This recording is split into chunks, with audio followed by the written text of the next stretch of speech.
Coming up today, the economy is top of the agenda at the first ever meeting of the government and the chief policy makers of Korea's three main political parties. Russia has joined the group of countries turning the screw on North Korea, adding a new set of financial and trade sanctions to the already extensive list.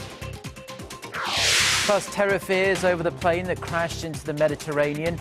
The EgyptAir jet made two sharp turns before plunging into the sea. Cairo says terrorism is more likely than technical failure. Stay tuned for these stories and more.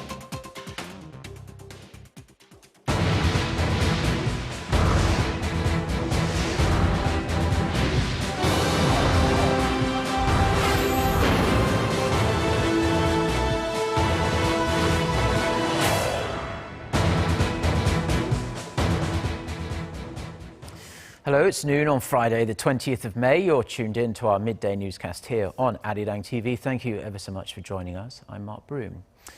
We begin with Korea's efforts to promote the nation's culture around the world. Attending the groundbreaking ceremony for the KCulture Valley in Ilsan, just north of Seoul, President Park Geun-hye emphasized the importance of cultural industries as a driver of future growth.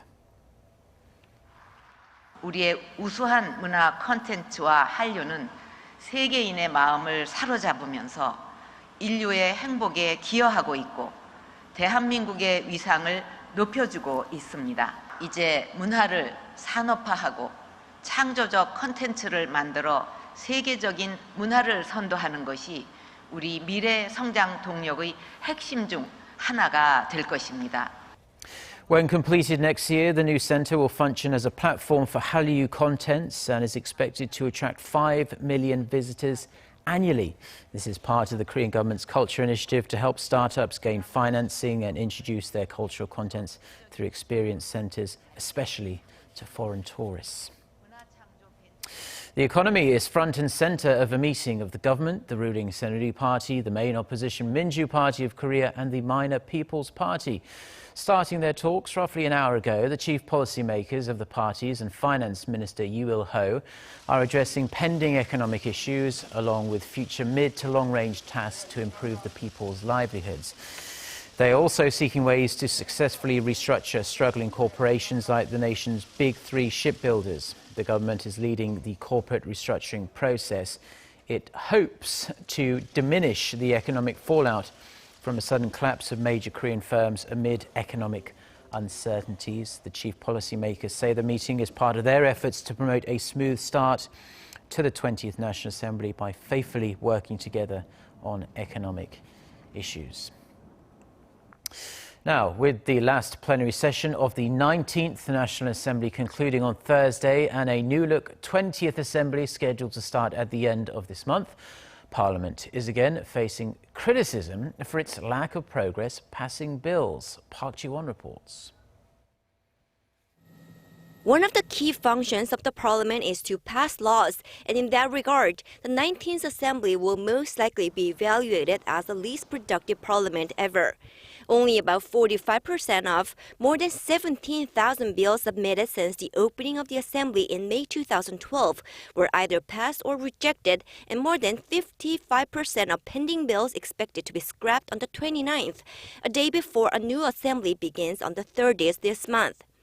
This is the lowest rate ever and has been on a constant decline in recent years. One of the reasons is that the number of bills submitted by lawmakers has skyrocketed. Taking a closer look, out of more than 16,000 bills submitted by lawmakers, only 43% were either passed or rejected, while some 10,000 bills submitted by the government has a 73% processing rate. It's much easier for lawmakers to submit bills than the government, so there has been criticism that lawmakers' bills are not as thorough and complete as those written by the government.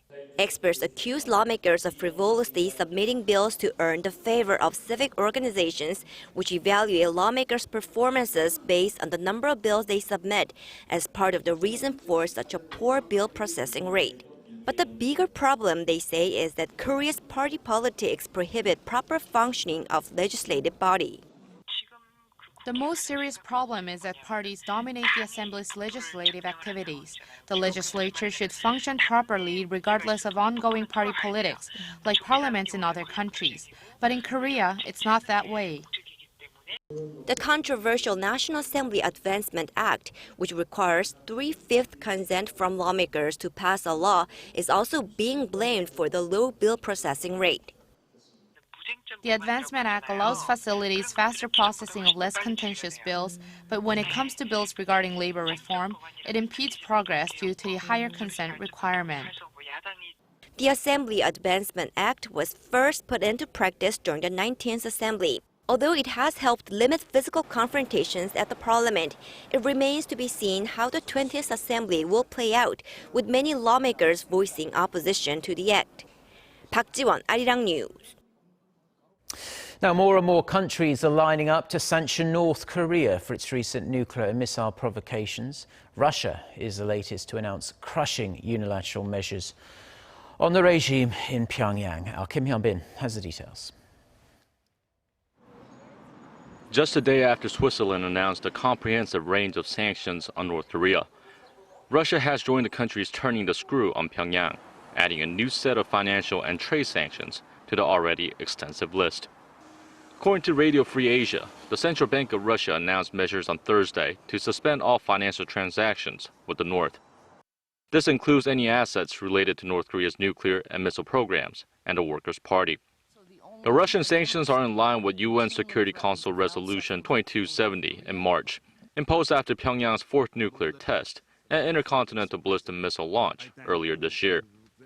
Moscow plans to freeze all assets related to North Korea and is looking into closing all financial accounts with links to the regime's nuclear and missile programs. The statement added that Moscow will continue trade with North Korea, only with prior approval from the UN Security Council. Kim Hyun-bin, Arirang News. EgyptAir has refuted claims by Greek authorities that debris found on its waters could be from the plane that disappeared off radar on Thursday. Nevertheless, it's increasingly looking likely that a terrorist attack was to blame for the crash. Cairo says terrorism is more likely than technical failure. Park Jung-hong reports.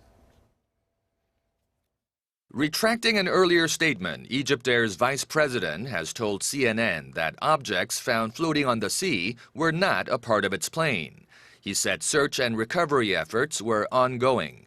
Previously, Greek authorities were quoted as having found pieces of plastic and 2 life jackets presumed to be from the jet that disappeared over the Mediterranean Sea on Thursday. Egypt's aviation minister says that at this point, a terrorist attack seems likely. If you analyze the situation properly, the possibility of having a different action or having a terror attack is higher than the possibility of having a technical. Experts say the plane, an Airbus A320, was relatively new, manufactured in 2003, and was not considered prone to technical problems. The plane, carrying 66 passengers and crew from Paris to Cairo, is known to have made 2 sudden swerves before dropping off radar, prompting experts to suggest the pilot encountered a contingency where he didn't even have time to send out an SOS. U.S. security officials say a bomb inside the plane could have brought it down. They added that investigators won't be able to say for sure until the plane's black boxes are recovered, but said early indicators point to a possible terrorist attack. If that is the case, the Islamic State militant group is being singled out as the likely perpetrator. Experts note that Egypt has emerged as a target for attack when Cairo recently signed an arms deal with France to beef up its defense posture. Park Jung-hong, Arirang News. Now, a senior North Korean official says it wouldn't hurt for North Korean leader Kim Jong-un and the Republican Party's presumptive presidential nominee Donald Trump to meet face-to-face if Trump makes it to the White House.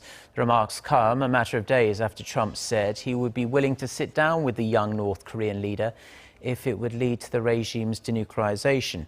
Yang Hyung-sop, who serves in North Korea's Supreme People's Assembly, told the Associated Press that as long as the US doesn't attempt to, quote, suffocate us like last time, end quote, it wouldn't be bad at all to hold talks with Trump. Yang also said the fate of the 2 Americans detained in the north can be discussed if Washington comes forth with the right attitude. Korean-American Kim Dong-chul and U.S. university student Otto Warmbier are serving 10 years and 15 years of hard labor, respectively. Top officials at the U.S. Federal Reserve are indicating a rate hike in the coming weeks. Stocks on Wall Street and in Korea wavered on the news. Hwang Jie reports. Policymakers at the U.S. Federal Reserve are continuing to send signals of a possible rate hike as early as next month. New York Fed President William Dudley says the U.S. central bank is moving toward a rise in interest rates at one of its next 2 meetings, adding that it would be a reasonable expectation. On top of Dudley's remarks, Richmond Fed President Jeffrey Lager told Bloomberg Radio that there's a strong case for a rate hike in June. The comments echoed the minutes from the Fed's April meeting that were released earlier in the week that opened the door for a rate increase next month. Wall Street jittered on the hawkish commentary, with the S&P 500 on Thursday falling to its lowest point since March. I think we came into the week believing the Fed had June off the table and probably wouldn't raise rates until September. And after we read the minutes and listened to several Fed speakers over the last couple of days, it's, the belief is June is getting closer. It's probably July, but the market hadn't had that priced in, so we're getting a repricing of that.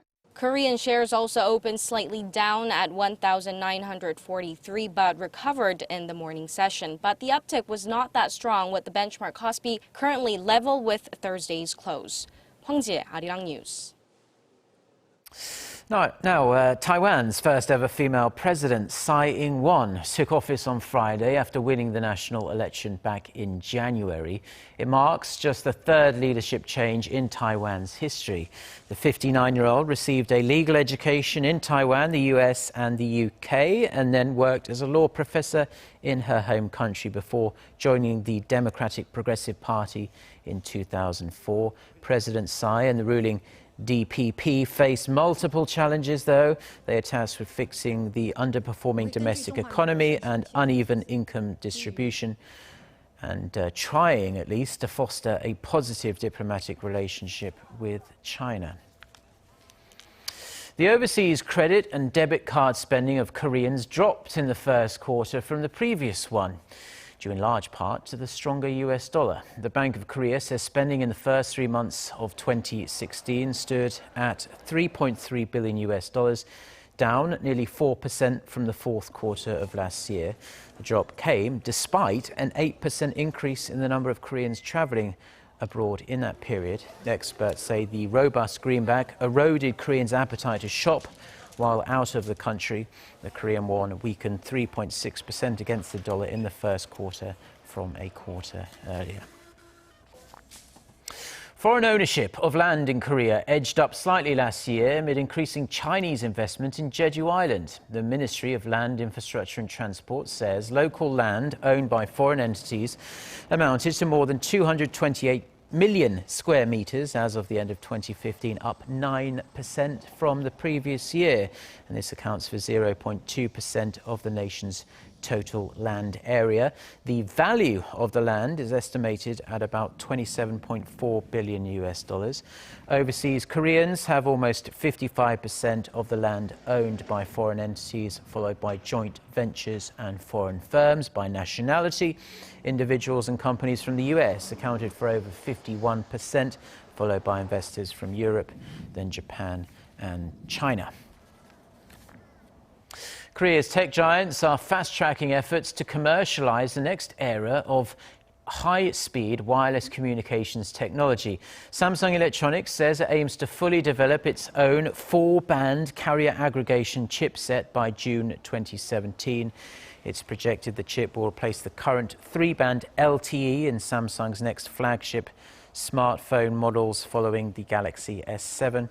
Major telecom operators KT and SK Telecom are also working on similar projects. Now, in theory, the upgraded 4-band LTE will enable users to download a full-length, high-definition movie in just 13 seconds.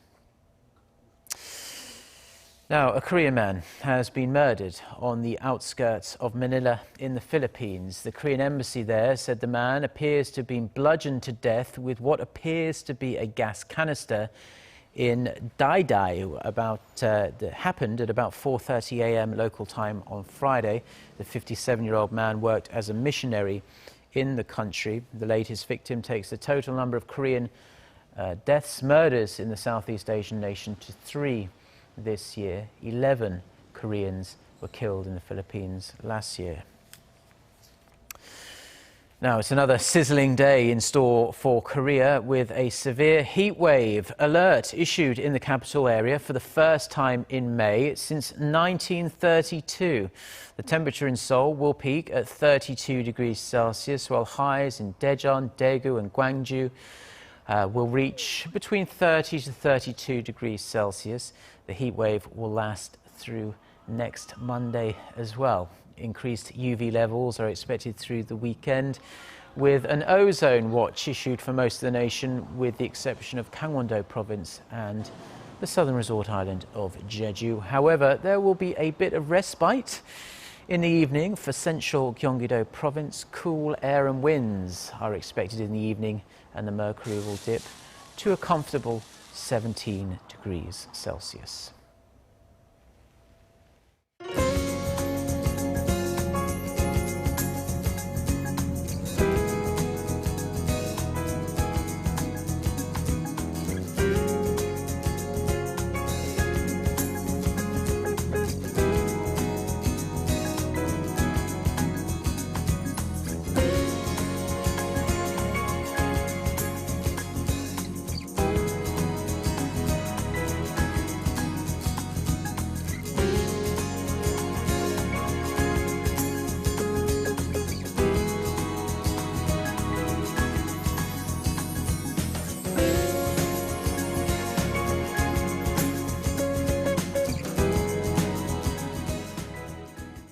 Well, that's all we have for now on this Friday lunchtime here in Seoul. Have a great day and a wonderful weekend as well. Goodbye.